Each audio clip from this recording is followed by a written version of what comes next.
All right, good evening. How's everybody doing today? Excellent, excellent. Welcome to the hot glass demonstration. We've got a really great evening planned for you.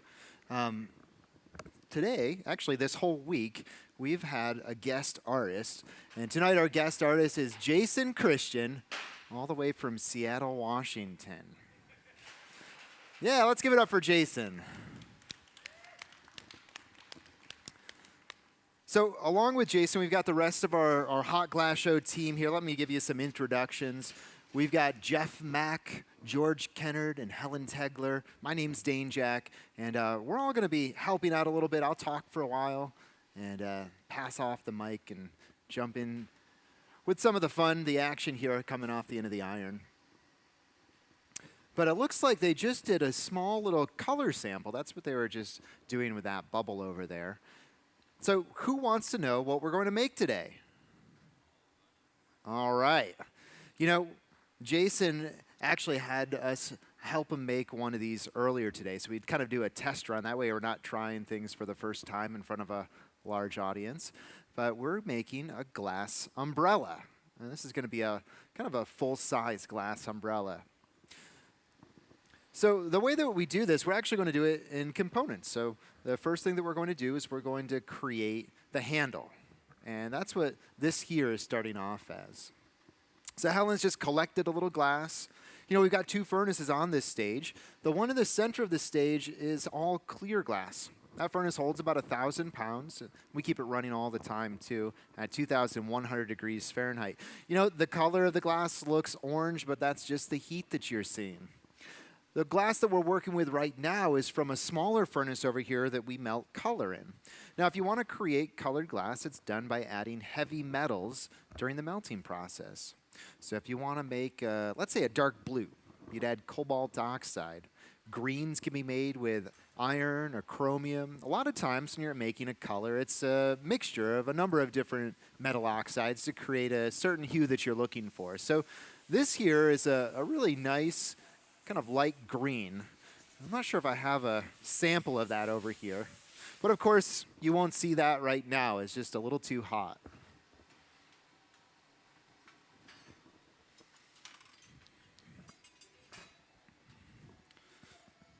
So this here in my hand is the color that they're working with.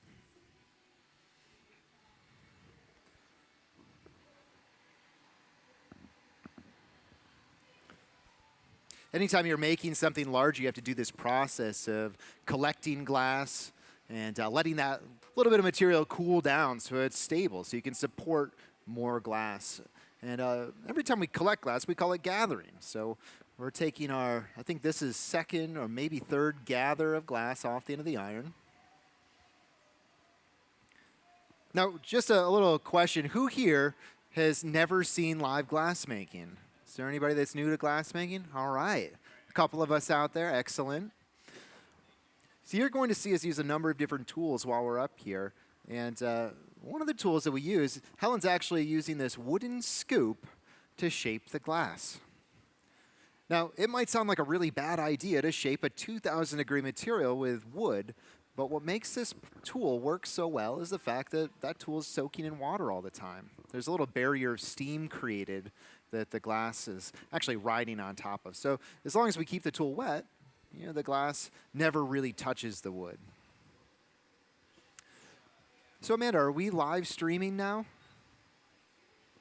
Hey Amanda, are we live streaming now? All right, well welcome out there from the internet. We're live streaming this demonstration as well. So Amanda said we've got about 100 people watching right now.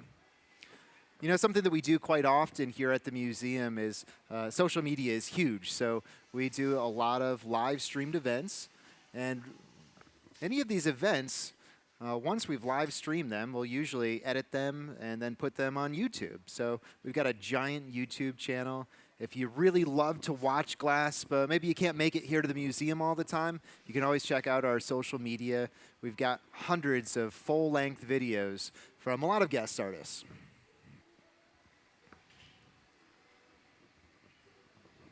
You know, this is one of my other favorite tools. Not far off from wood. This is actually paper. That pad is made up of newspaper. It's probably about maybe 12 sheets of newspaper folded up. And again, it's that concept of keeping it wet that makes it useful. So we have one over here.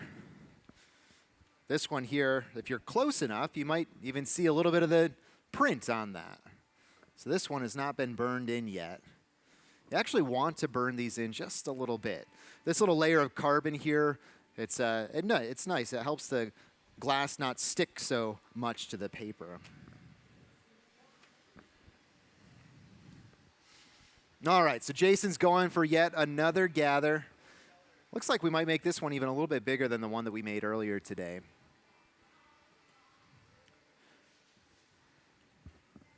Hey, Eric, can we play that gathering animation? We've got a really great gathering animation. Let's see if we can get it up on the screen here. People ask us all the time, what's it like to gather hot glass?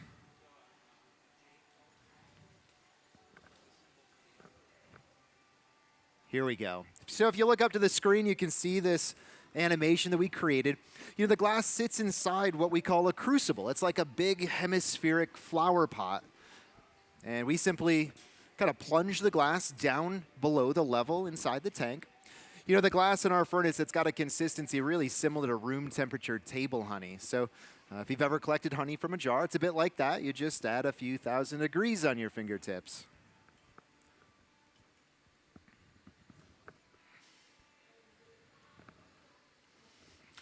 Well, if you look up to the monitors now, and we'll come back to this view in just a little bit, we've got a really great view of our furnace, our reheating chamber.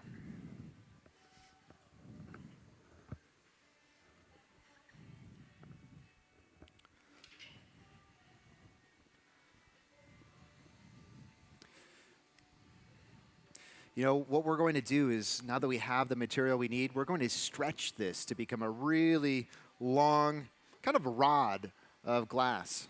And you might think it's pretty simple. You just get the glass hot, and once it's moving around, you pull the glass, and it stretches. And it does. But if you want this to be a really consistent thickness from one end to the other, you have to have the perfect temperature. So a lot of glass making, a lot of glass blowing, as they call it, it's not really about inflating glass. It's about temperature management. What we're doing right now is Jason's kind of getting a feel for the material. He's testing the temperature of the glass. He's removing a little excess material that he doesn't need, and he's building the heat very evenly into the material. I think this is one of those things where, as a beginner, you just don't know. So you try to get through the process, and a lot of times beginners, they rush through the process. So if you don't spend the time getting the temperature even, it's something you fight through out the rest of the process. But Jason, he's a professional. Jason's been blowing glass professionally for about 24 years now. And everything that he does, it's very methodical. He's got great hand skills, and you'll see that throughout tonight.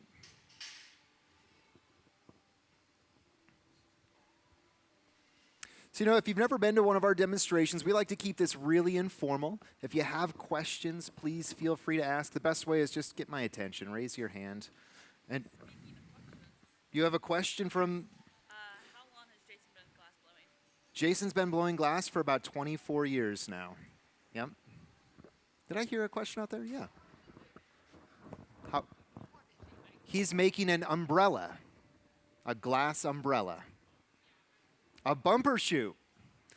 Yep, Jason is from Seattle, Washington, and I've been told they use a lot of umbrellas out there, or at least they used to.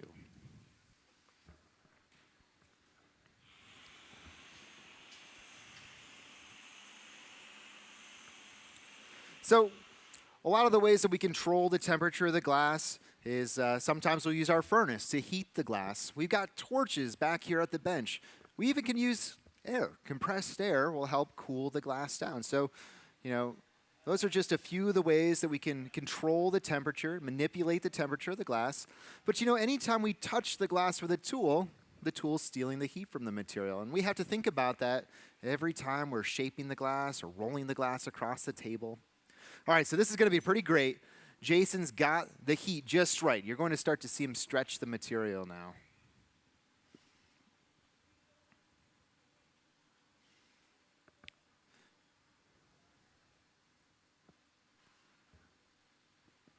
So right now, he's letting gravity kind of do the work for him. George is up on the bench. He's holding the iron, turning it, but we're holding the iron vertically. So gravity's pulling that glass. We're stretching it taller and taller. So he doesn't have heat production. How does the heat not go all the way through the paper? Yeah, how does the heat not go all the way through the paper when we're using that? Well, you know, the paper's made up of probably about 100 layers of newspaper, and the heat, or the steam rather, really just can't permeate down through all those layers. But you know, if you're working with a paper that you've had for, let's say, about a week, they last for about a week, and then the fibers, they start to deteriorate because the paper breaks down, and you get these little cracks in the paper, and at that point, it really doesn't work that well. So you might start to feel some of that heat come through the pad, and that's when you know it's just time to throw it away and spend that $1.50 to get a new newspaper. Yeah. Yeah, you know, we've got a little bottle over there of water, so you'll see us squirt it with a little bit of water. You know, a lot of the tools that we have, like those wooden scoops, those blocks, they're in buckets of water back there. So, you know, a lot of times if I'm working, I'll just kind of scoop my hand down in the bucket of water and toss it onto the paper. And it's one of those things where the longer you've been doing it, the more you know not to let the paper get too dry, or else the embers of the paper stick to the surface of the glass. So you might, you know that you can roll up and down the rails of the bench 3 or 4 times, and then you have to re-wet the pad. And as a glass maker, you kind of get into these habits where mentally you train yourself not to have to think about it because there's so many things going on that you just can't focus on everything at once. So you might just create your own little system for doing a lot of different these processes while you're blowing glass.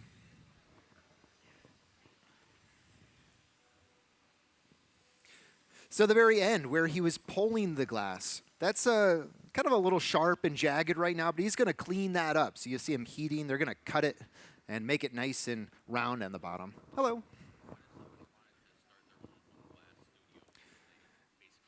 Yeah, great question. So the question is, if somebody wanted to start their own studio, their own glass studio at home, what would you need? Well, you'd need a lot. And I think the easiest way to start making glass at home is to do a different style of glass working called flame working or lamp working. It's working on a torch. You make much smaller scale things, but lamp working, you tend to get a lot more detail into the work that you make. So that kind of setup you can have at home because all you need is a torch and oxygen, propane bottle, and then a small little annealing oven. You can see all of this equipment. It's pretty big. This is a really beautiful studio. We've got really large equipment to make a number of different things, and you can go much smaller. But you would, at the very least, you would need a furnace. So you need a furnace to melt glass.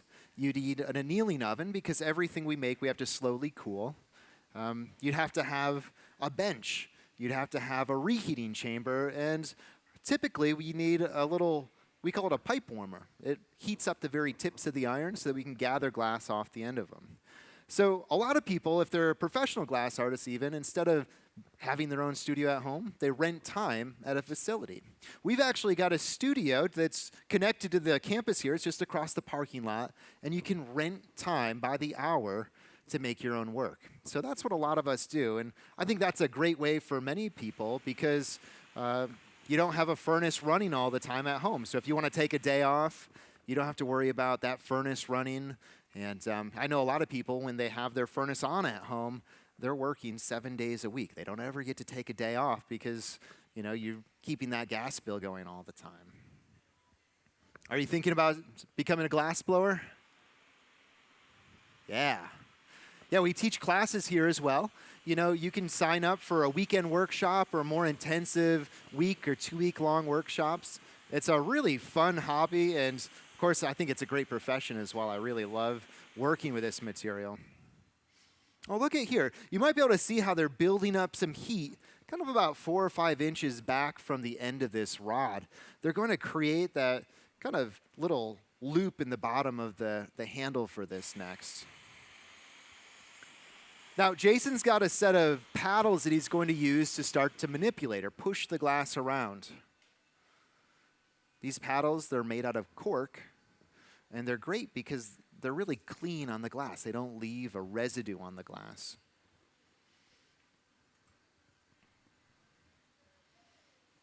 All right.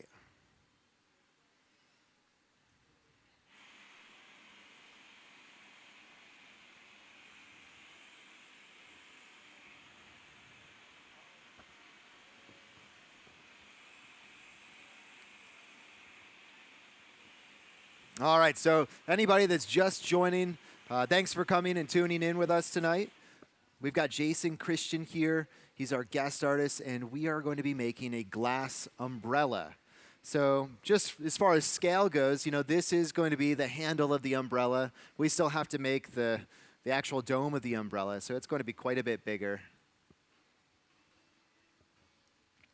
Now, whenever we're making a piece like this, we're working, we call it component work. So we're making different components, and then towards the end of the demonstration, we're going to connect. We're going to attach these components. So to do this, we're going to have to keep the handle warm. Now, one thing that we could do is just have one of us stand next to a furnace and keep reheating it every minute or so just to keep the core temperature in the glass. But we've got a lot of equipment up here, and one piece of equipment that we have, it's an oven. We call it a pickup box because later on in the demonstration, we'll be picking this up literally with our hands out of the box and attaching it to the rest of the umbrella. Now this oven, it's at about maybe 900 degrees Fahrenheit right now, and that's a really stable temperature for the material. Glass, if it's, let's say, above 1,200 degrees, it's very slowly moving around. And if we keep this too hot inside there, it might slump. It might change shape. So we want it to be lower than 1,200 degrees, but we also have to keep the glass at a certain temperature, above 900 degrees or so. As the glass starts to cool faster below this temperature, it'll break apart on us. Yeah, let's give it up for Jason and the team.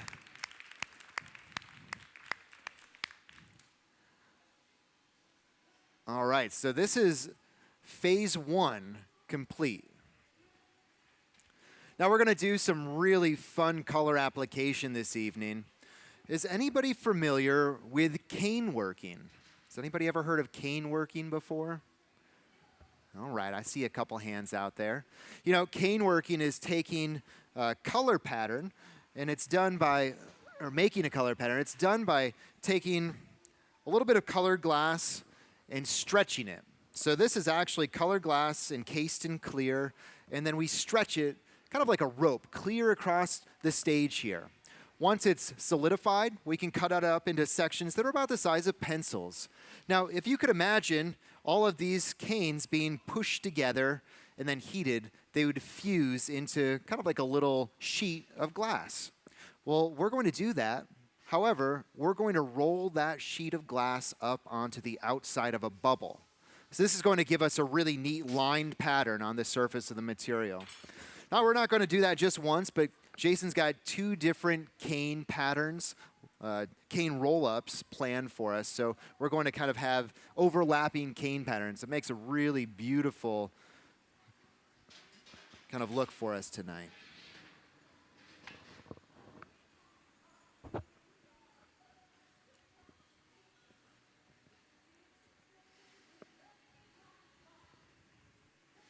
How you feeling tonight, Jason? Good.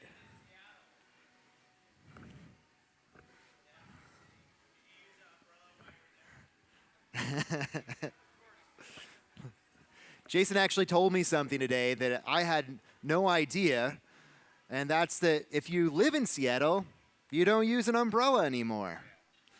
It's all about the tech wear. So all the people that live in Seattle, they all wear rain jackets, and that's how you can tell if somebody's a tourist, because they're walking around with an umbrella.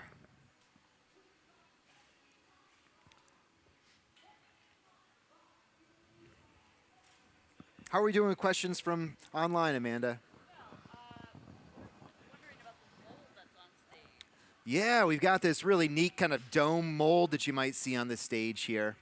You know, that's going to be coming in handy a little bit later on in the demonstration, and we're going to use that for the forming of the top of the umbrella.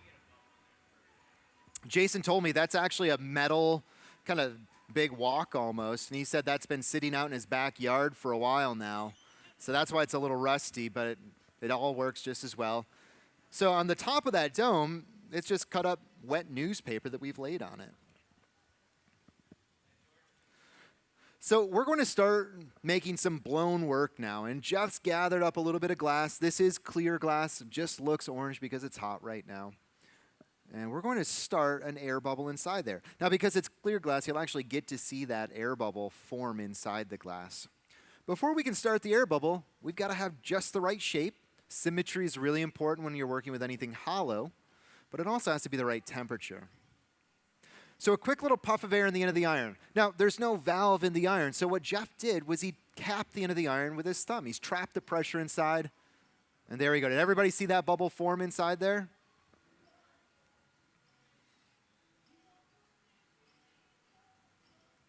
You know, I think one of the harder parts about glass making, especially once you start working on more complicated pieces, is making all of these pieces look like they go together.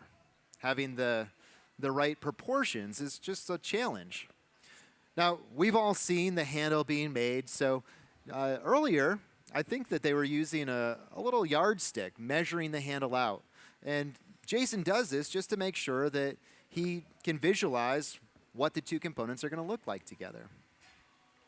Of course, Jason's been making these umbrellas. I think he said he did his first one about 10 years ago. So after 10 years, you really kind of hone in on the process, and he might not need to measure things quite as much as he used to.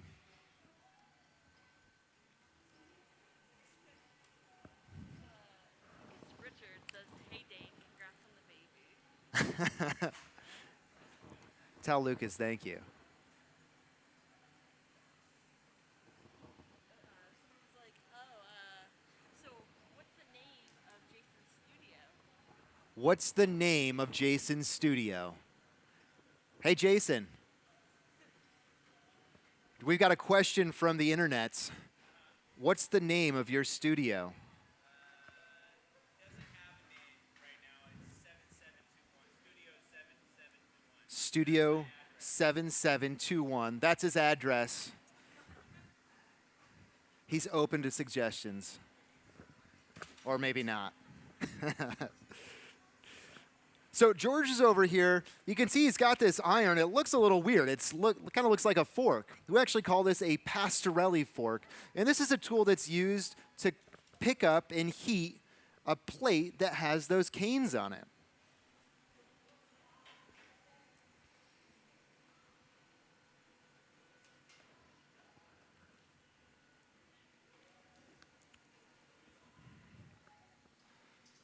All right, so next piece of equipment that we're going to introduce is this tool right here. We call this a garage. And on the other side of it, it's actually got barn-style doors that open up. So we can keep glass in here, and we can keep it warm, pick it up on the end of an iron, and then reintroduce that glass to the heat. So remember, it's all about controlling the temperature with glass making.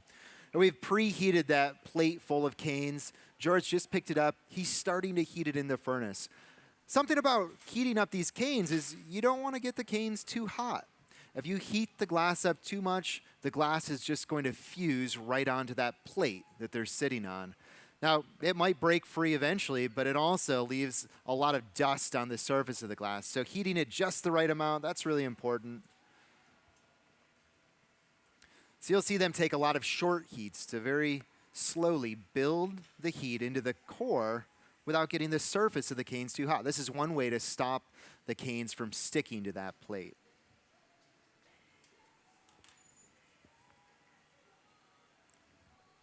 How are we doing with questions out there? Does anybody else have questions?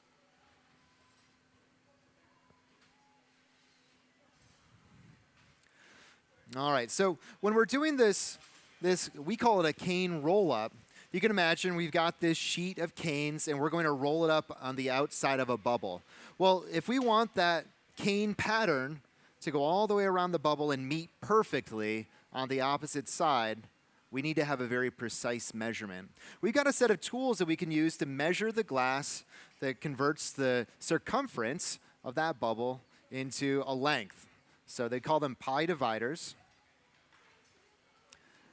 So we've already got the measurement here. Now here we go. Canes are heated up. Jason touches down, and very slowly, he just starts to roll that glass right up.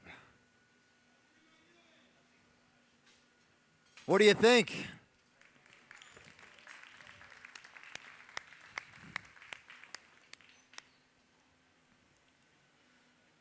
All right, now you can see that the canes, they haven't completely wrapped around. It's always better to take a quick little reheat, get the canes soft again, and then very slowly with a set of tools and very precisely make sure that those canes match up perfectly. So that was textbook. That's exactly what we wanted to happen.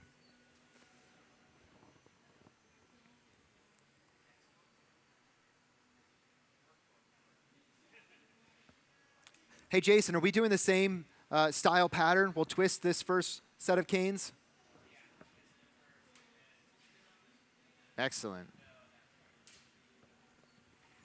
So from here, we could leave those canes just like that. They look beautiful, but Jason's got plans. And one of the things that he wants to do is he wants to create a spiralized pattern with the lines. So we're going to do that, but before we can start to twist the canes, we've got to get the temperature right. Right now, the surface of the glass, it's pretty cold. Those canes are pretty cold. That bubble, it's really hot underneath. Well, before we can start to twist the glass, we just want to make sure that the temperature throughout everything, throughout all the glass, is nice and even. And that's just going to make sure that the glass twists very evenly. This table that they're using, it's called a marver. And we call it a marver because that table, a long time ago, thousands of years ago, was made of marble. Nowadays, we use steel for a number of reasons. Marble's really expensive. It's a bit harder to find.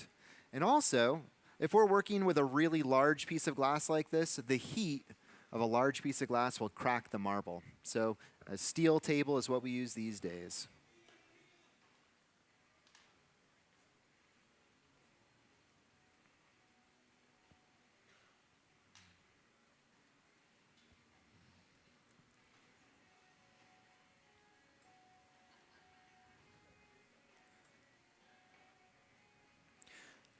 So I think I started to touch base on this view. This view from the reheating chamber that Jason's in right now, that's a really unique view.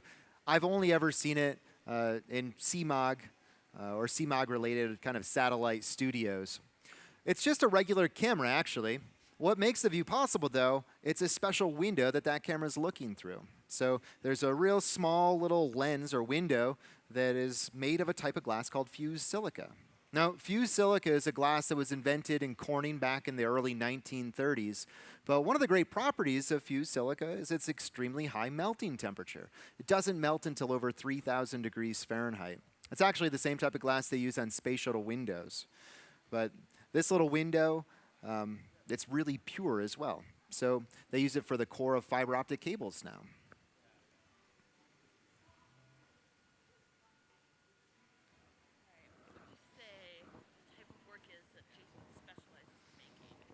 What is the type of work that Jason specializes in making? I think Jason is a really excellent glass maker. He's very well-rounded, but Jason likes to make sculpture.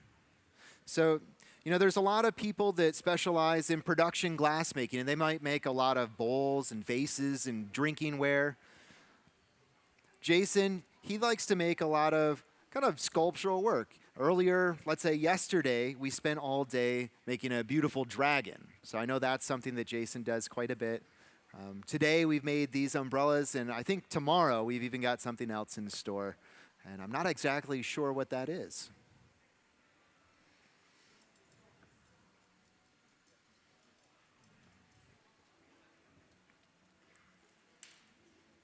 Now, everybody can see how there's kind of this little kind of nub at the very tip of the bubble, and it doesn't have that color pattern on it. Well, we don't want that in our piece, So Jason's going to remove it. He's starting to cut the glass free from the very tip of the bubble. You know, at the same time, just the friction of the tools on the surface of the glass, it's beginning to twist that pattern even more, just to help create a little bit tighter of a spiral.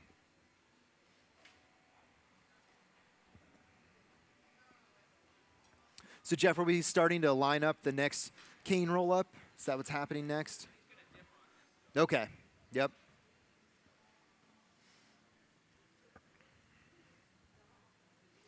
Now, the cane pattern that Jason has right there, it's a pretty kind of simple, pretty standard cane. It's got white on the inside of the cane, and I think there's a blue on the outside of it, a transparent blue.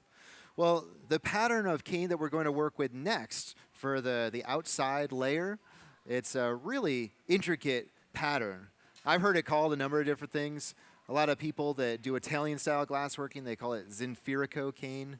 A lot of times I call it twisty cane because essentially that's what it is.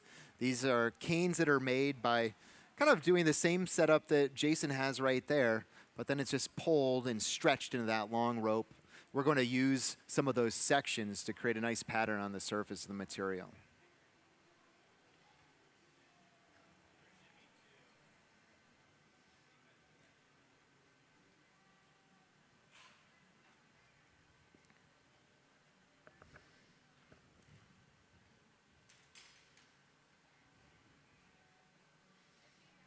All right, so you can see Jason's removing a little excess glass.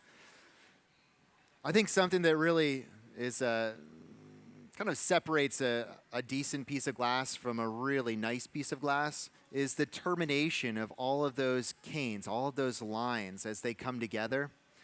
So we could very easily just cut the glass free and it draws the lines together. But if you take your time and do it at just the right temperature, they all come together very evenly. They look a whole lot better. So Jason is just spending the time to make this look perfect.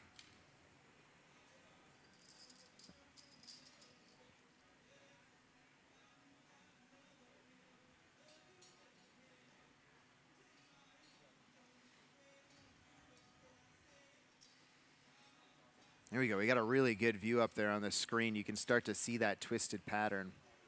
Now you can see Jason's got a set of calipers that he's using right now. You'll see him measure the glass frequently throughout this process because in a bit here, we're going to take one more gather of glass and then we're going to roll up that next layer of cane.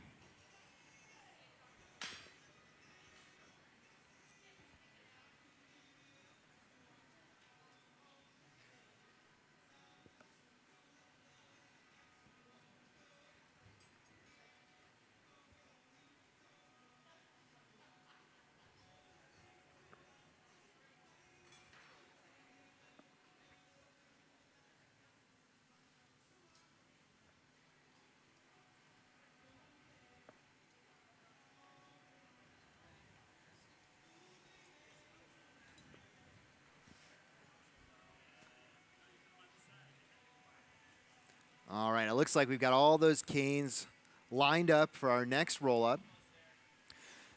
You know, when we're working on any piece of glass, the person that is the artist for the piece, we tend to call them a gaffer. And a gaffer is really an old factory term just for the head person on the glass blowing shop. That's Jason this evening. Well, Jason is in control of everything that's happening on the stage. You know, we've worked together before, so we all kind of know each other's movements really well, and we can guess exactly what Jason needs.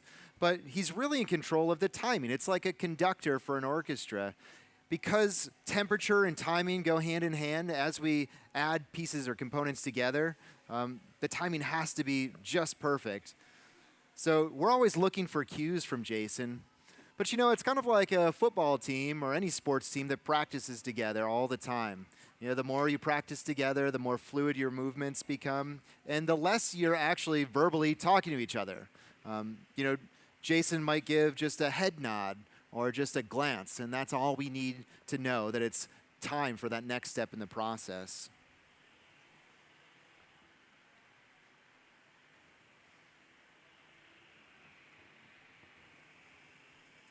So you can see Jeff over here, he's got a torch and he's just very softly heating those canes.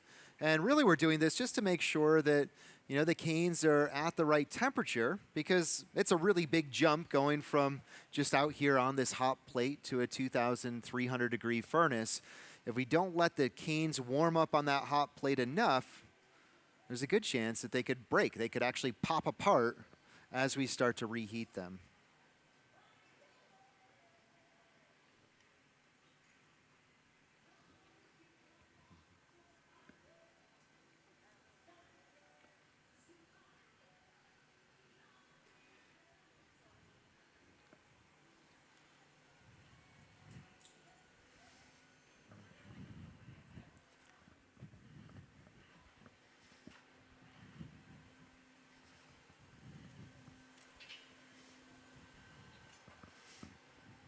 So Jason, what color is this? I didn't get a good look at it. Copper blue and purple. So you got a copper-based blue over white, and then a nice opaque purple.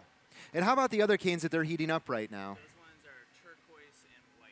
So we've got turquoise and white for the next layer of those canes that we're going to add on.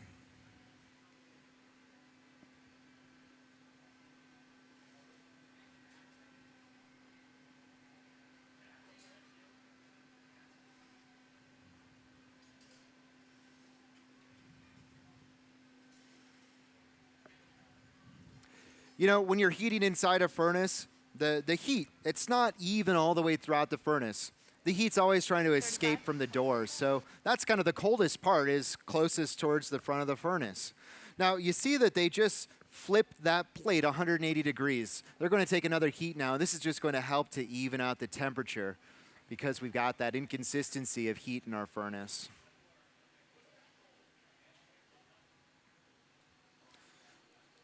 So I just heard them talk. George said, I'd like to take one extra heat just to make sure I've got the temperature just perfect.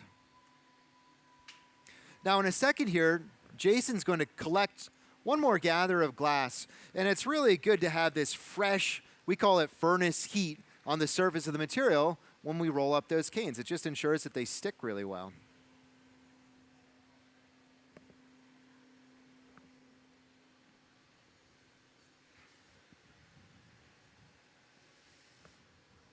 So Jason, are you used to working with 200 people watching you all the time? Yeah, well, Dale's is. Oh, that's right. So you work for an artist named Dale Chihuly. Has anybody ever heard of Dale Chihuly? All right, a couple people out there. Has anybody ever heard of Jason Christian?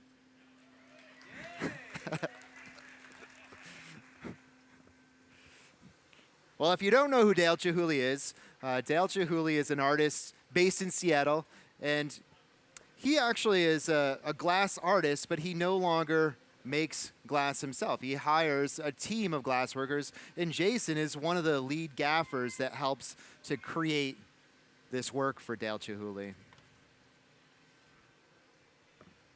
All right, so it looks like we're getting ready to do this roll-up. Jason takes a gather, but because he's got so much surface area, such a large bubble, he did what we call a strip gather. He essentially just stripped some of that clear glass back off into the bucket here. Now, all this clear glass that's in the bucket, we are going to reuse that. So we can strain the water out of the bucket. We'll remelt all of that glass probably in the next couple days here. All right, here we go with the next roll-up.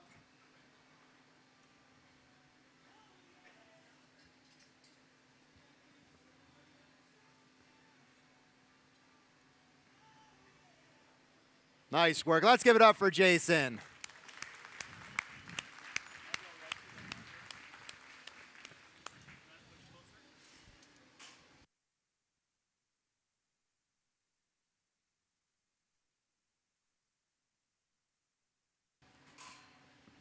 So this table, this Marver table, it's a really invaluable tool. And you can see Jason's using it to push the glass around. Works great as a heat sink. Sometimes we really are looking to cool a very large area of glass down. So rolling the glass on the table is one of those ways that we can help cool the glass.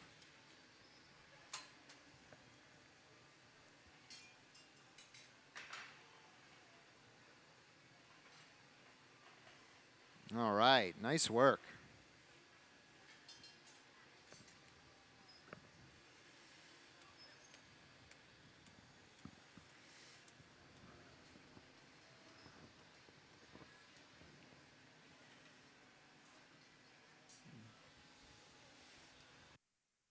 You want to do a little trade-off?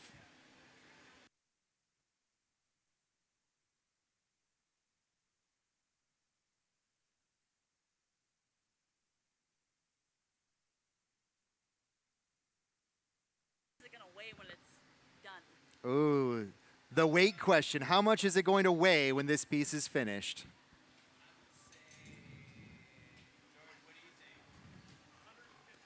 150 pounds. It won't be that much. What do you think? Maybe 15, 20 pounds or so? Closer to 20. You know, something about working with the material is we've got the weight of the piece, but there is some excess weight that's on the iron. You know, we need that glass on the iron to hold the glass to the iron, and there's probably a good, 4 or 5 pounds that you have to use that you don't think about when you're making a piece of this size. And also, speaking of weight, you might think that 20 pounds, it doesn't sound like a lot of weight to pick up. But think about holding a shovel that has 20 pounds of dirt in it. If you're holding that shovel, it might not feel so heavy if you're holding right at the head of the shovel. You've got that dirt really close to you. But we, of course, can't hold the iron that close to us. So the further you hold it away from your body, the heavier all that glass off the end of the iron feels. All right, so I'm going to pass off the mic in just a second here, and we're going to let Helen Tegler give you her take on glass. So thanks, everyone, for sticking around with us this evening.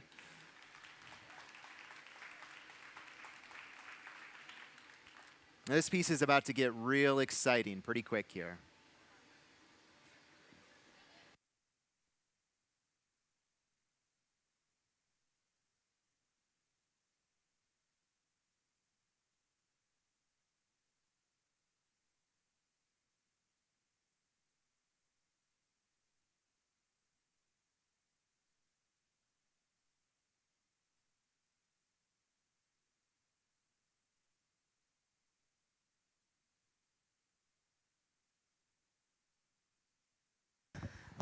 All right, how's everybody doing? Woo! Let's give it up, Jason Christian.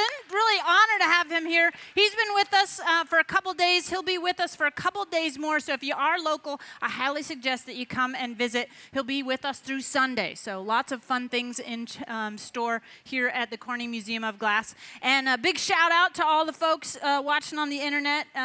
All my homies in Seattle. I miss being out there, but it's really a great opportunity for us to bring people in and do exciting things. So hopefully you're enjoying this evening.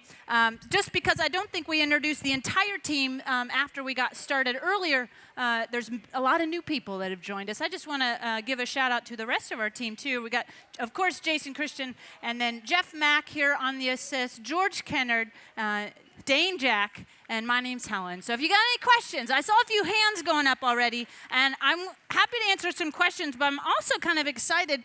They gave me some giveaways before we got going. So maybe I'm supposed to throw them to the audience. And we'll throw one up and one down. How's that? Who wants it? All right. So these are some T-shirts from 2300. We've been doing this a long time, so we've got a lot of really fun things. Let's get some in the upper one. See if I can hit an upper deck. Oh, just in time. Fantastic. So this is a really fun part of the process. He's already got all the cane on there, and the tricky thing is that you might have noticed at the beginning, he twisted it a lot. You've got a lot of spiral to that first layer. But this second layer, he wants to keep straight. And that's actually really difficult because as the glass gets hot, as you move it with tools, even cutting in these lines, it makes the lines want to wiggle a little bit. And so the final piece, of course, is a big umbrella. And nobody likes an umbrella that's got kinky lines, right? You want to have it nice and straight. So they're going to work really hard to keep those lines really straight as we're forming the whole thing. But I think, did you have a question, sir? Yes.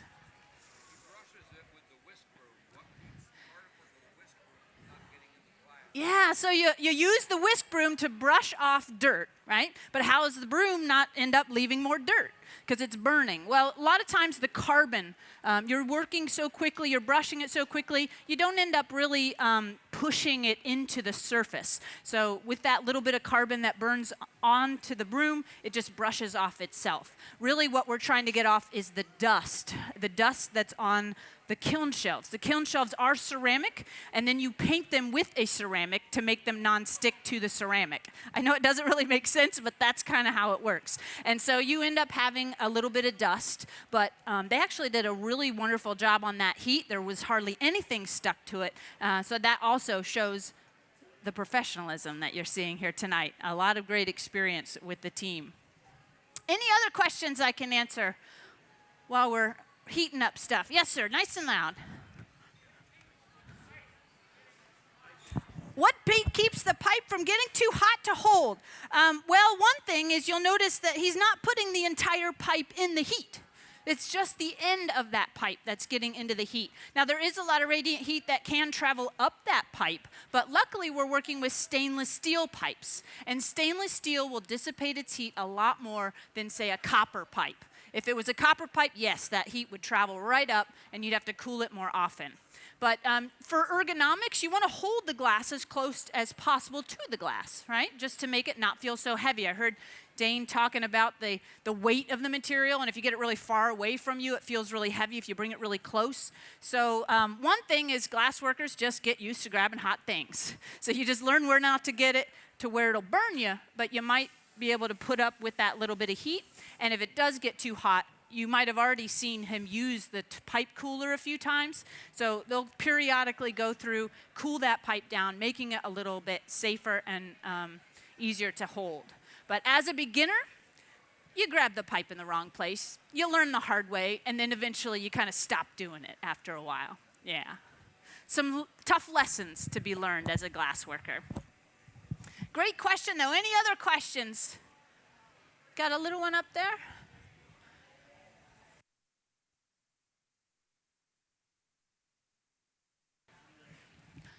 All right, I got a little glass blower here. It's got a question. Yes.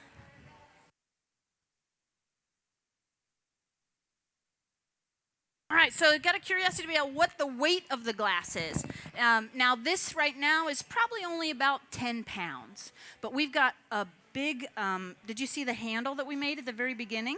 So that's also a couple pounds. So by the time we assemble this whole thing together, I'm guessing around 20 pounds when it's done.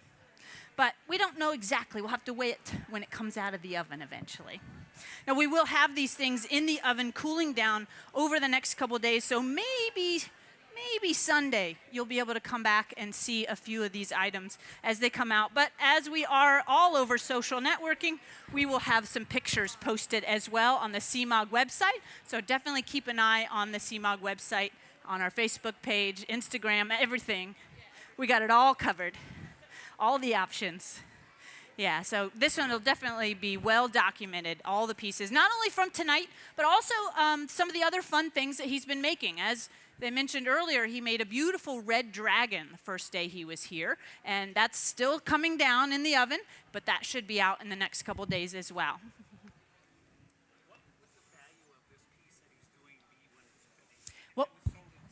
What would the value of this piece be once it's finished? Now, I cannot answer that question.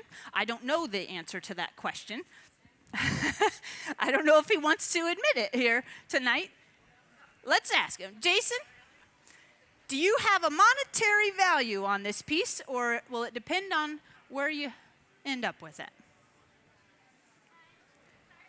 I think he's avoiding the question. So I know that some of these pieces are being sent to various galleries. Definitely, we wrote up his website, Jason Christian Glass Design. So check out his website. You'll find some links to some of the galleries that represent him. I don't know the full list off the top of my head. So, and you can also come down and chat with him after the show, and then he might be willing to have conversation about that kind of thing. You might answer, yeah.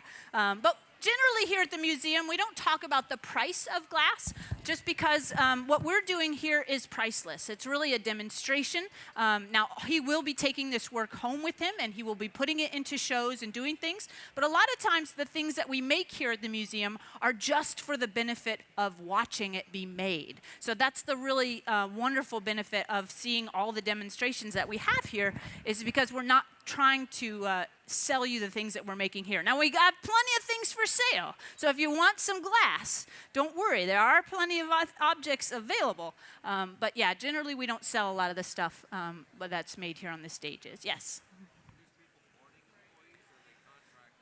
Yeah.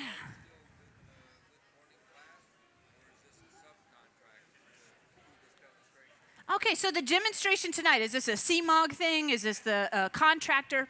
Now, everyone you see here on the floor, except for Jason, is a Corning employee. So they all work for the museum. We are a team that work with various artists, and all the glassworkers here also do the daily demonstrations. And so our team invites people to come as visiting artists. So Jason is an independent artist who also works out in Seattle and helps other companies make work as well. But in general, he is coming as a visiting artist, as a featured artist this week, and we as the CMOG team are helping him facilitate his work. And then it's all a bonus for all of us that he's here for 2300 tonight.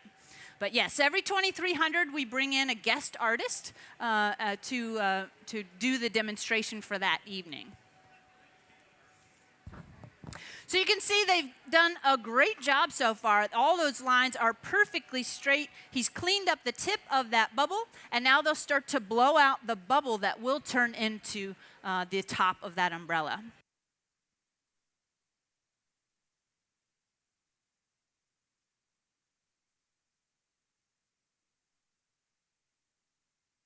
All right, so we got two excellent questions online here. One of them is he gathering over this again? No, he is not. He's going to use the glass that he has, or he's going to go in for, two more. Oh, okay. Well, then I stand corrected. He is going to go in for a couple more layers of clear glass on top, and that'll sandwich all of those colors underneath a layer of clear. Now, the second question that we had was how does the color affect it? Is that, yeah, so colors. You can see he's got a lot of colors. The base color is actually a series of canes. The first cane pickup that he had was a copper blue over white. So copper blue is actually fairly soft color. Blues tend to be fairly soft colors. Now he also has a bunch of canes that are made of white, and white is typically a very stiff color. So when you're looking at colored glass, you usually have either stiff or soft. Some of it has to do with the metallic oxides that it's made out of, and some of it has to do with just the fact that it's light or dark. Light objects reflect heat energy, dark objects absorb them. So if you look at a black and white piece, then yes, the black is going to stay softer, it's going to get hotter, it's going to move a lot easier than the white would as it's reflecting that heat. So part of the reason he chose the design and the configuration of the cane that he did is that with the white next to blue, that means there's going to be a little bit stiffer and a little bit softer. And so the final effect of this object, once he spins it open, you'll see a little undulation on the very edge of that piece. And so that's very intentional. That means that the soft colors and the stiff colors will move slightly differently, and he'll get that little ruffle to the edge, which will be an extra bonus to the design of that piece. All right, so here we go. Cooling that pipe. Whenever you go to gather, the furnace is 2,100 degrees Fahrenheit, so there's a lot of radiant heat coming from that, and you got to go in quite deep to get that glass out of there. So that's a perfect opportunity to cool that pipe and make it nice and comfortable so you can get back into holding it in a more ergonomic way. This piece is getting bigger and bigger, so it's getting heavier and heavier. And the first couple layers, you're building it on fairly solid glass. Each time you go to gather, you don't gather over a super hot blob of glass that's going to move around on you, you gather over something that has been cooled slightly. That gives it a bit of a foundation to add that next layer on. But once you get all the glass, then you get everything moving. And that's where it gets a little tricky. Once it starts moving around, it takes more torque to get it back on center if it gets a little off center. And so you really need to kind of get your body moving once the glass starts heating up and getting ready to go. So being able to hold onto that pipe in any area of that pipe is really a great advantage.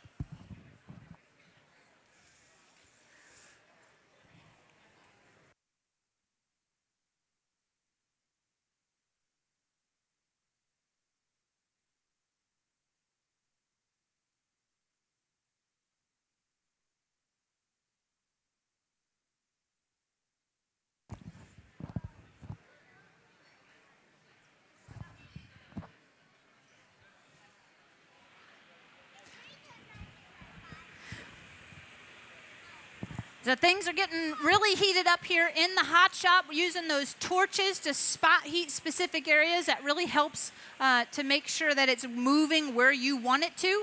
Of course, the reheating chamber does a great job in giving you some general heat, but those torches are a great addition for controlling that temperature.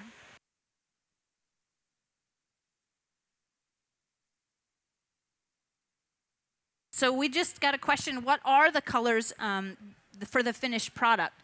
Now, the handle that he made is a beautiful transparent jade. So that's going to be kind of a greenish turquoise color.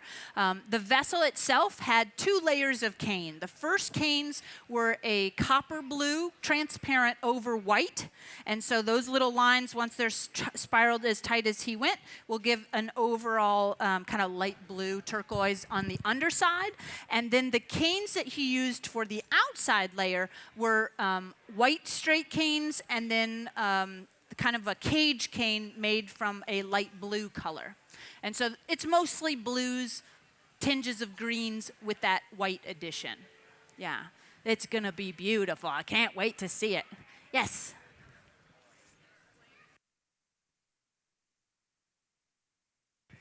All right, so we just had a question. Can you please explain the different kinds of ovens? All right, well, it all starts with the hot glass, right? We need the hot glass. So the furnace here in the middle and the one on the far right, those are furnaces full of molten glass. Now the one here in the middle, that is our main furnace that has clear molten glass in it, and there's about 1,000 pounds inside of there. That runs at 2,100 degrees Fahrenheit. That's about 1150 Celsius and is on all the time. It's been on for years. You will only turn it off if we've got to do repairs. Now the one on the right here, the little one, this is also a color or a glass furnace, but it has the tank of color. So it's a much smaller tank. I think it's maybe only 100, 150 pounds.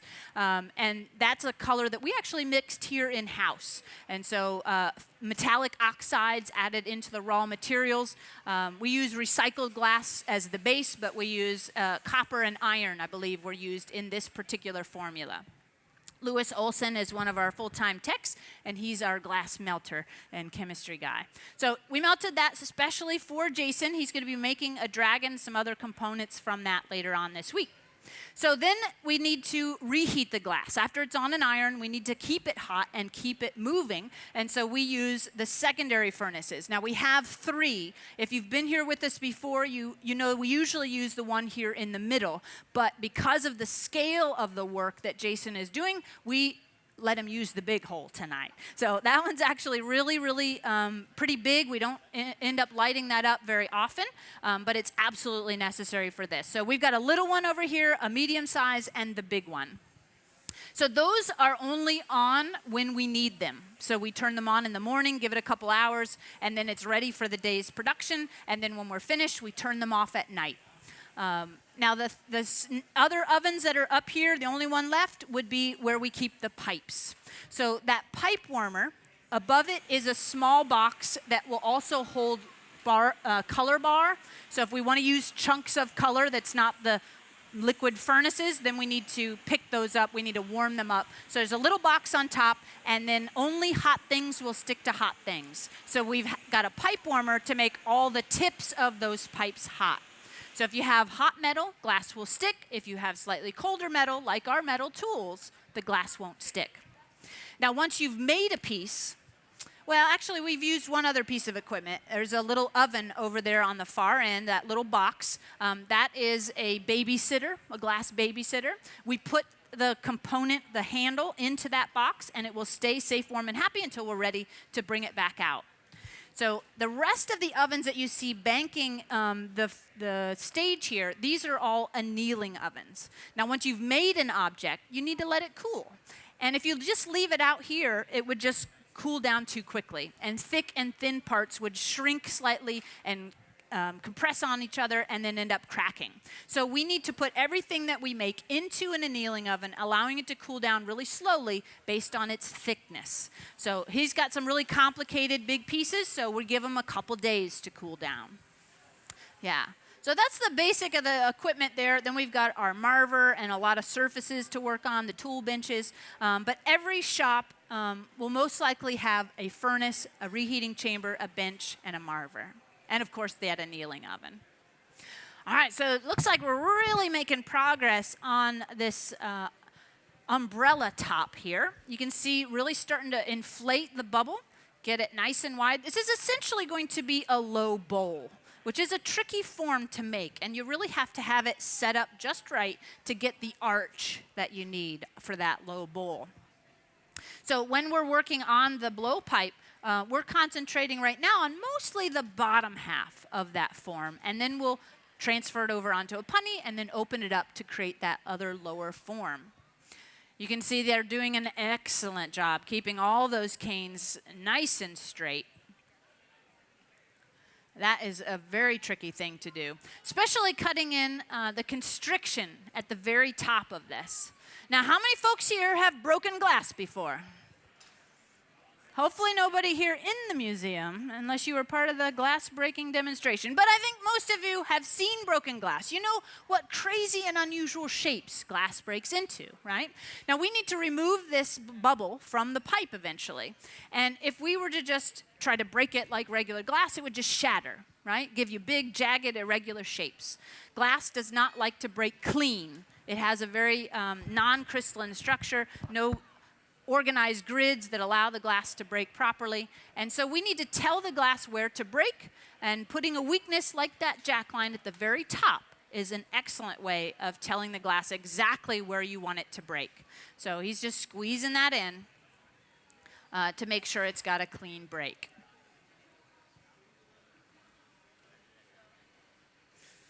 All right, we also want to remind everybody, I know this is really where the place to be, but there is live music going on around the museum, snacks and beverages, so I hope you're taking advantage of all the fun things that are happening outside. We also have a DJ. There's some great photo op things, big blocks of ice. We're on the fire and ice adventure here tonight at the Corning Museum of Glass, so please make sure that you're wandering around, because there's always fun things happening on 2300, in addition to the exciting glass blowing that we're giving you here in the amphitheater.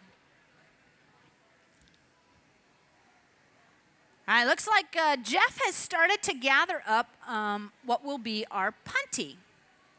Now, eventually, as I mentioned, this is going to need to be traded over.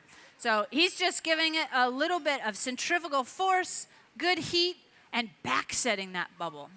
This does take precise temperatures to get that to move just so, to get a really nice squat form.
Oh, this is looking amazing, Jason. Nicely done. Now, part of the beauty of this piece, I can already start to see the white canes holding tight, the blue ones moving a little bit. So there's a really wonderful stripe pattern happening here that's really going to be difficult to see while we're moving it around so much tonight. So I highly encourage you to definitely check it out, the images that we'll have online here in a couple days. And also, again, if you're local, come back and take a closer look at this on Saturday or Sunday.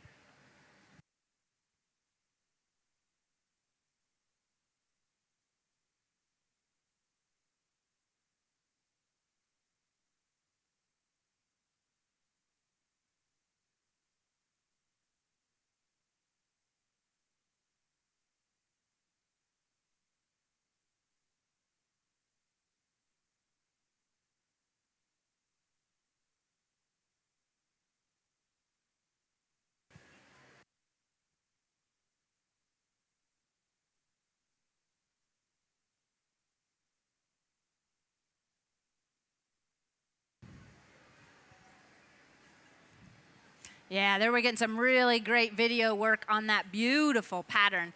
The layering of these different canes and these different designs come together to create one pattern in the end. But it really does require the layering of those different canes, that inner core of the spiral of canes. They all interplay together beautifully.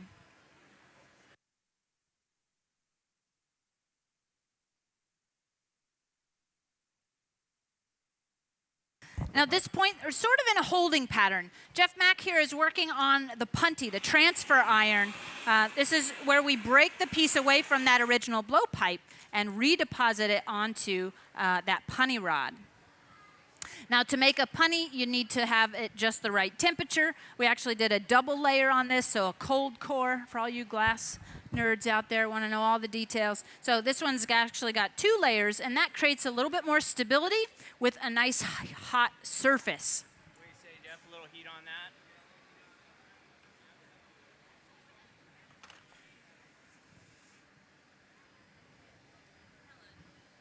Ready if you're going to spin it out like a bowl. One more quick flash.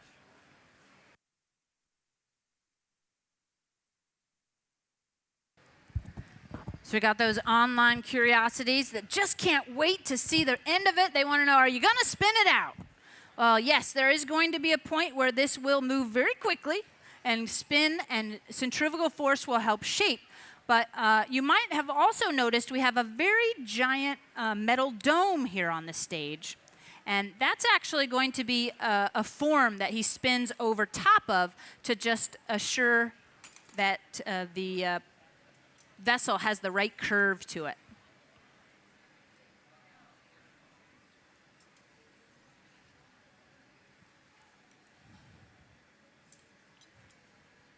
So making sure it's nice and lined up. You want it just as straight on this punny as it was on the pipe. Am I blocking you? We'll straighten that up.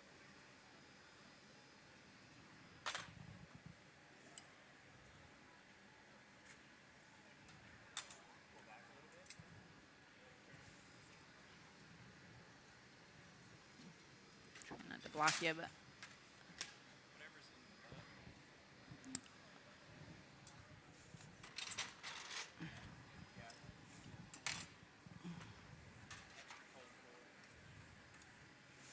Little bit of water, thermal shock, light tap, beautiful.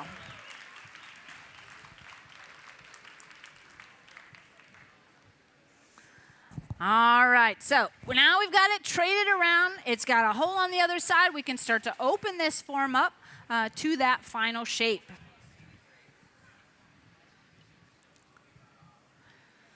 All right, this is always a great time for a thunderous round of applause. Yeah, there we go. Is everybody having a good time? Woo! So glad everybody came out to join us here today at the Corning Museum of Glass. Just doing a little bit of straightening here, making sure that it's nice and centered. I think we got off. I got off on the blowpipe. Clean it up, don't worry.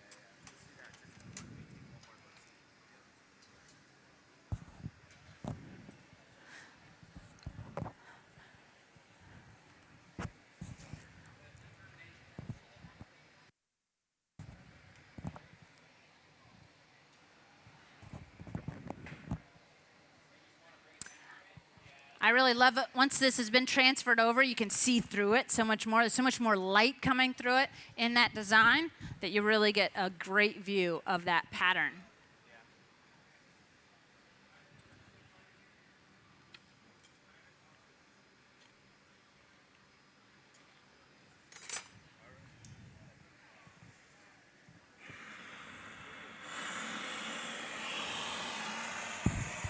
All right, so they're going to keep warming up the top of that using the torch, coaxing it open. It's still got quite a ways to go before we can actually get the good spin on it. You always need to build up your heat properly to get the proper shape. Everything in glass making has to have a game plan from the very beginning. There's no way he'd switch this over and turn it into a tall vase at this point. So it's always moving, choosing your battles, choosing your appropriate steps to bring us to the end.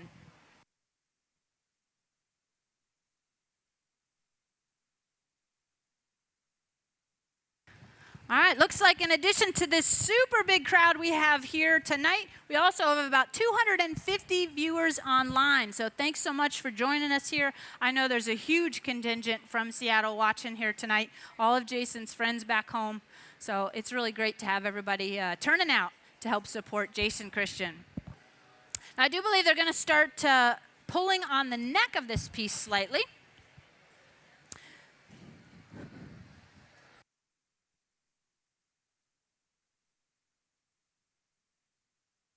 All right, George shooed me away, says he's covered. So anybody have any other questions I can answer out there? Let me come around.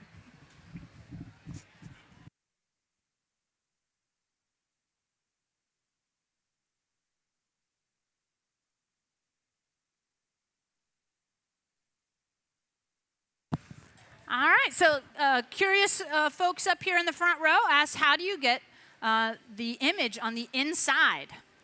Now, I just don't want to miss what we're doing here, though, this major trim of the top, really evening out the lip of that piece.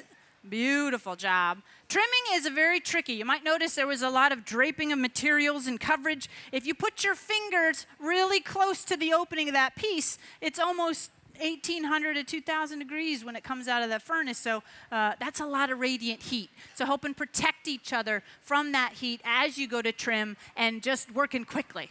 I know I mentioned earlier that as a glass worker, you just have to get used to touching hot stuff. That's part of that hot stuff. You might feel like you're catching on fire, but you're not. You just got to tough through it to get that cut, because once you start, you can't stop. You got to get all the way around and let that finish up. But if we've got that high temperature, that 2,000 degree furnace, how do we get a view on the inside? Well, that's actually brought to us by a very specialized piece of glass in the very back. So it's not a high temperature camera. It's a pretty standard camera. But in the back of that reheating chamber, and if you walk over there, you might even see the little square in the very back. So that little square is a high temperature fused silica glass, a very specialized glass that was developed by Corning back in the 1930s, and they didn't know what to do with it at the time. Even today, today they're even inventing new types of glasses, tweaking formulas, figuring out what it's going to do, what it can do, what it can't do.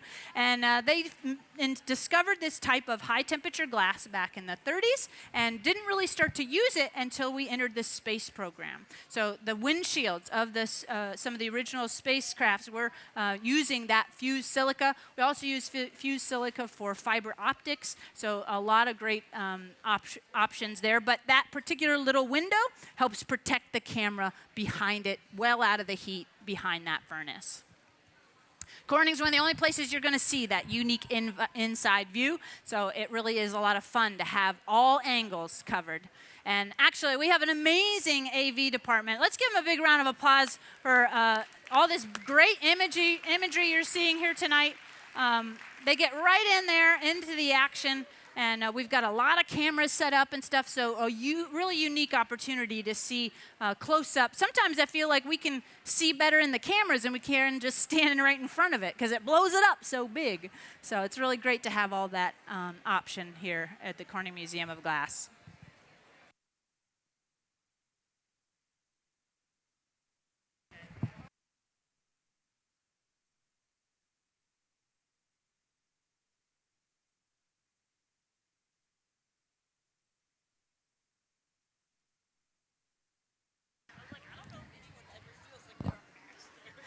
All right, so we had a real interesting question online, and it's really geared at Jason, but I know that he's pretty busy right now, so I'm going to do my best to answer it. It was, well, when do you really feel like you've mastered glass? When do you consider a master?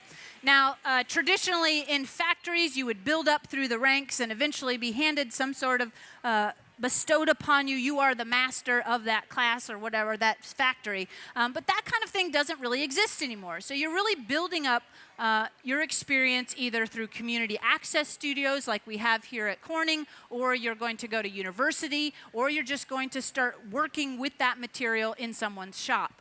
And so I think in contemporary society, masters are also really expressed through your peers. It's by the time you get a great number of experience and you get kind of some followers and everybody says, well, they can make whatever they want, then your peers and your other glassworkers will start to give you that title.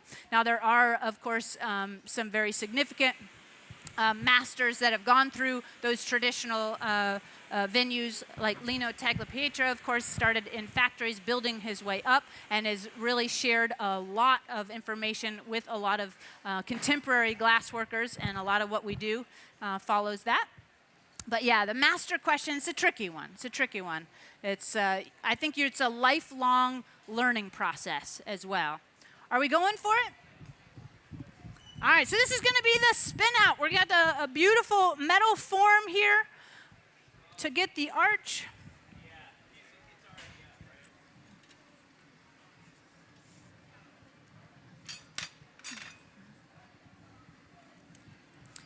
Once he gets just the right heat, he'll use centrifugal force to spin it open.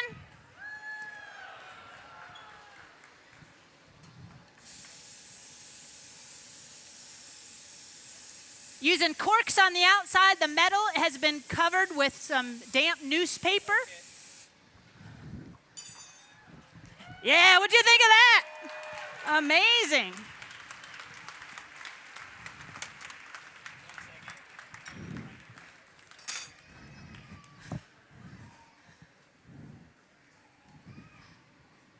We did 2 of these this afternoon as kind of a dress rehearsal and a practice, and that was definitely one of the fun parts right there. Look at that beautiful arch. Very nicely done.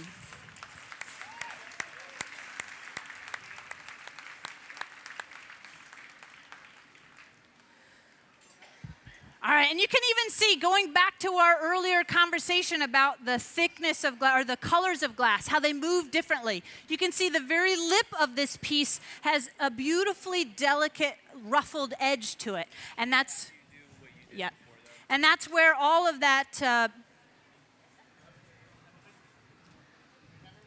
white cane moving differently than the blue cane, and you get that beautiful ruffled edge.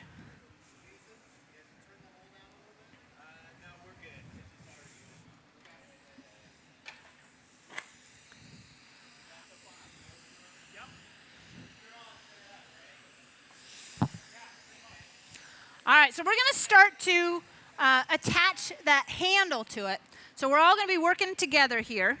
So I apologize if I go dead on the mic for a little bit. I got some jobs.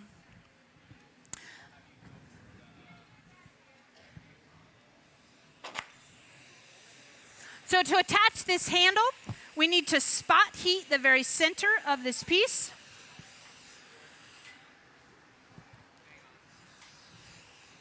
I can't reach.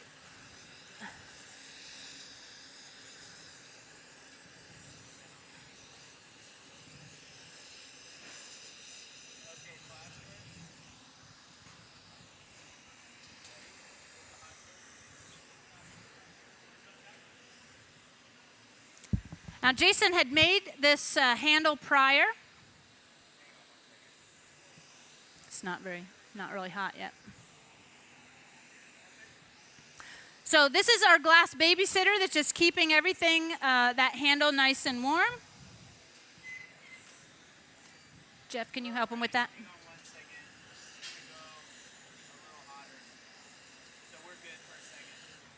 All right. Now we want to make sure that everything is just the right temperature when you do this. And so we noticed that the box was just a little bit cooler. And so that part, if we pull it out and it's too cold, it could crack. So we're going to give it a little bit more time to soak in some good heat and give us a greater chance of survival. And that's what we want, right? We want this piece to stay together. So give it a few more minutes to soak in that heat. These glass babysitters are really helpful. They will keep lots of components available to you at a moment's notice, so you can spend days making components and then, of course, putting them all together all in one day by bringing them up slowly in those ovens and then being able to assemble them together.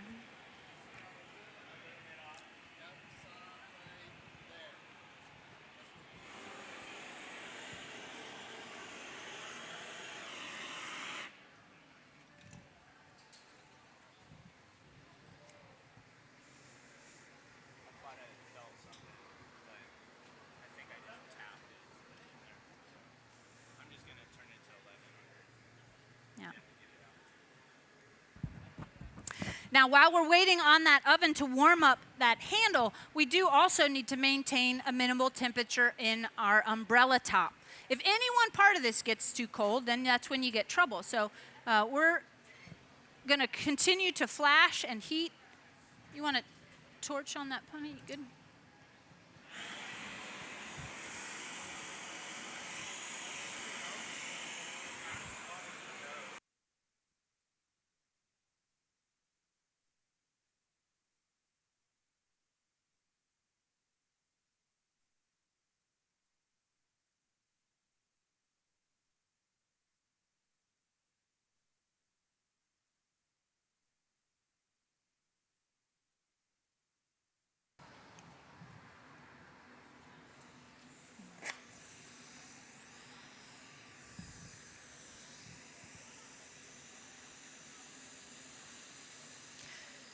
Now we're using two different kind of torches here tonight. The first one is the fluffy torch that's just propane. This one is gas and oxygen, so it burns a lot hotter.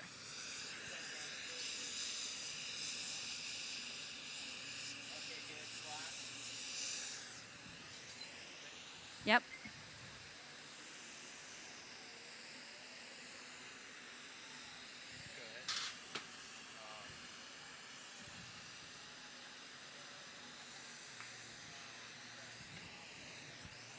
Torch it inside there?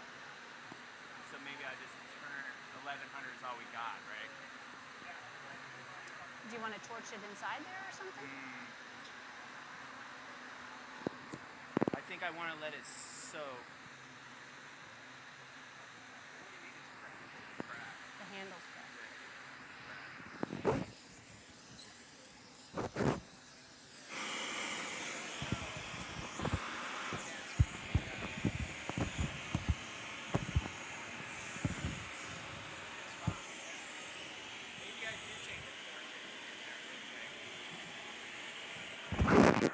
Yeah.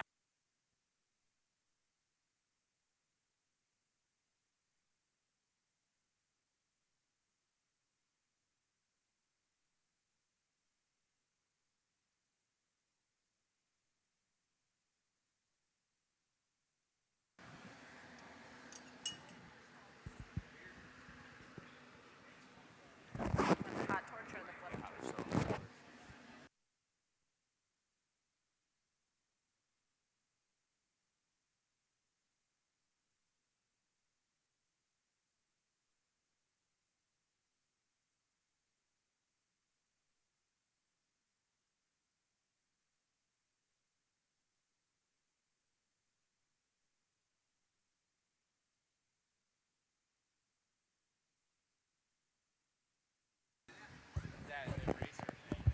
All right, we're just doing a little maintenance here, waiting for this to warm up.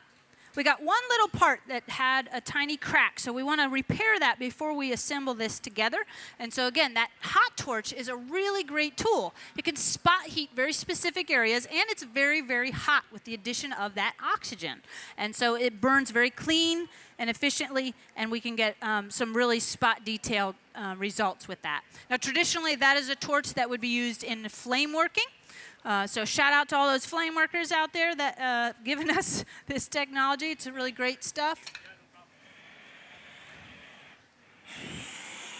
But we've taken them, added the handles rather than being table mounts, and it gives us an opportunity to really put these together and spot heat.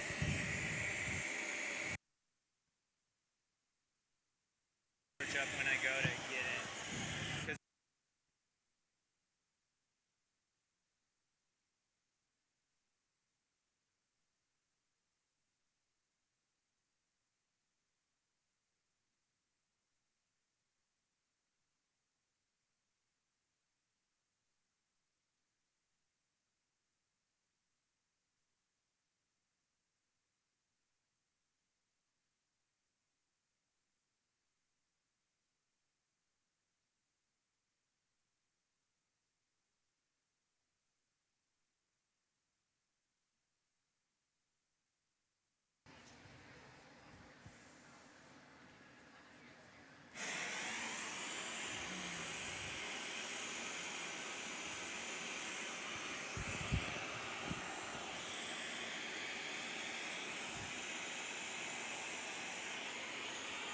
So we also want to remind everyone that Jason's going to be with us through Sunday. So it's a great opportunity to come back and see a little bit more sculpture, a little more activity here. It is a residency that he's doing with us. So he came to us with a master plan of what he wanted to make, and then the CMOG team is here to assist him making all of that work. So we've got George Kennard here now on the iron. He's our go-to guy for picking up heavy stuff around here. So he's always gets the responsibility for carrying around the heavy stuff, but he's doing a great job. He's been here with Corning for many, many years and is our lead gaffer here at the Corning Museum of Glass. Jeff Mack is also here assisting tonight. Right now he's working on doors. He is one of our managers here at the museum, also a very skilled glass worker. Sorry, George. Dane Jack is also with us here tonight helping out.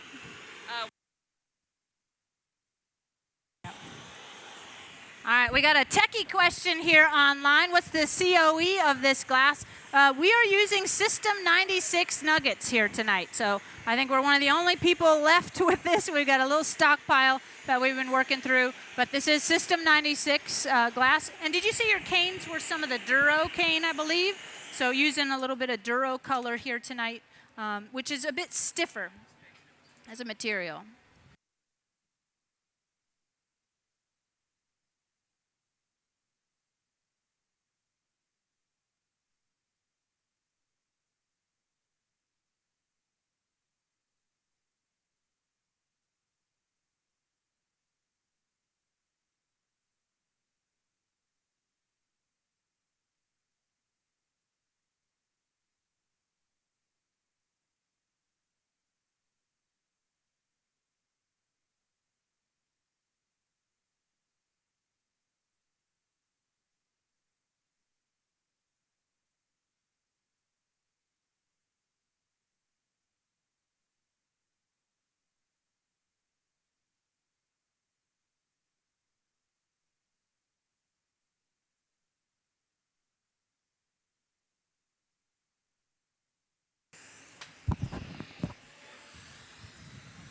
All right, going in on the final assembly here.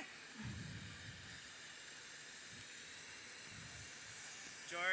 Spot heating the very end of this to make sure that it is nice and hot to stick to that umbrella.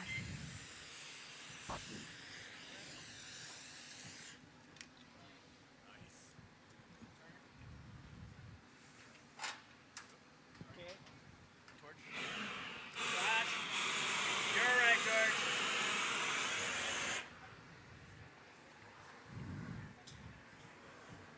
Thanks. All right, now we got it stuck together. Now we just need to make sure it's straight. So a couple more heats.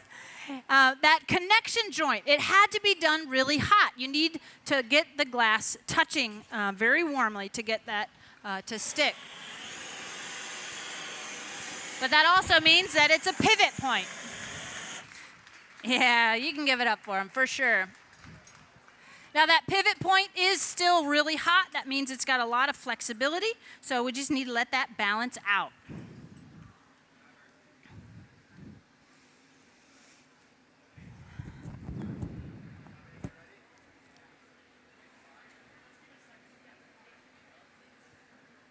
Now you can see where we really needed to go one scale up on using the big hole tonight, right? So those doors, usually the rest of them, they hinge, open and close, but these have an extra set of doors that actually just slide out of the way. And so a little bit bigger, a little more complicated, but it really does give us a little more real estate when we're trying to work so big out here on the Corning Museum of Glass stage. We love pulling this equipment out. We love having visiting artists coming. We've got a really exciting schedule throughout the rest of the winter and spring and summer. So definitely keep an eye out on the social media of all the visiting artists, all the activities that we're having throughout the next couple months here at the museum.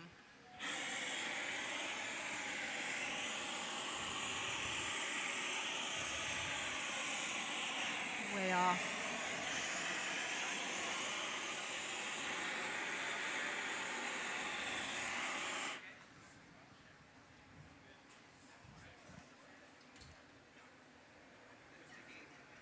Now right now the handle looks very dark green, but this actually has a bit of blue in it. A lot of the colors look very different when they're hot than when they're cold. So you might be very surprised when you see the photos online of this piece, how it changes once it cools down.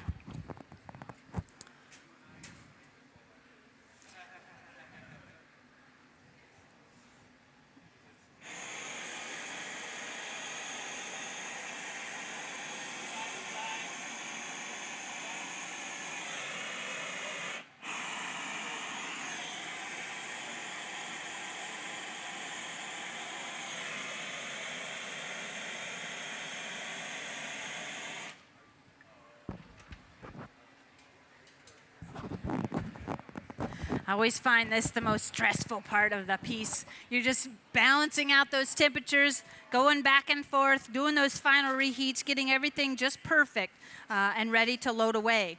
Now this glass does need to be cooled down really slowly.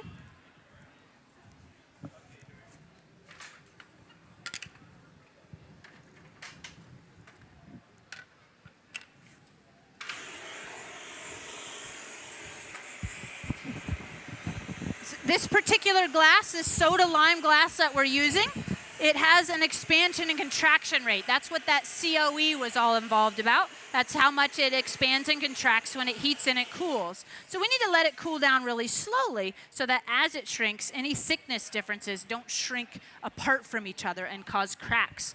So this is going to be loaded into the oven. We've got 2 umbrellas in there already from today's work. This will be the 3rd, and then this oven will take a couple days to come down in temperature. We let it go nice and slow. Not only, it's a fairly thin piece, but there's all these connections. Those also add complication to the way that the glass cools. So it's worth taking those extra minutes to smooth it out, get those temperatures just right.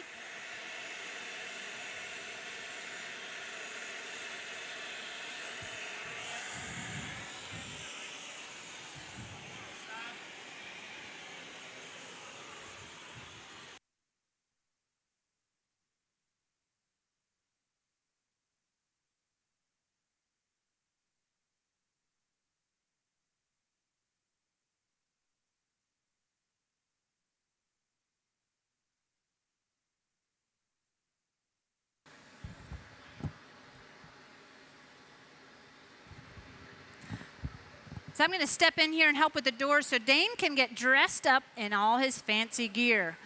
We've got a heat-resistant jacket, gloves, and a face mask, and those will all help protect him as he reaches into that oven. Whenever you're loading work, you want to be nice and calm about it. And so by covering yourself up with as much heat protective gear as possible, really does make that whole process a lot less stressful.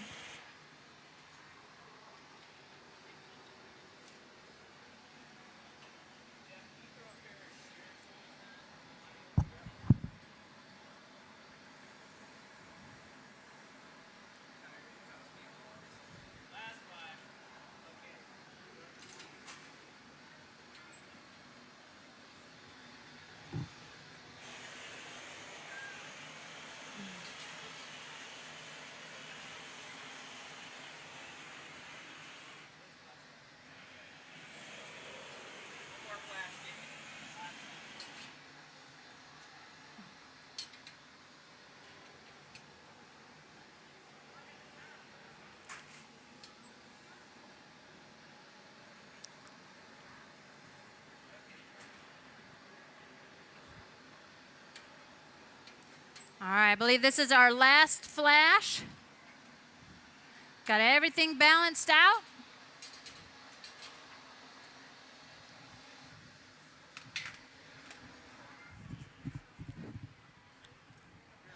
A little bit of thermal shock just on that punty.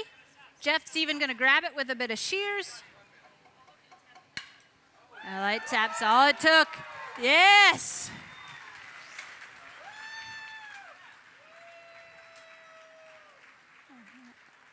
All right, now that it's safe in the oven, let's give it up for Jason Christian.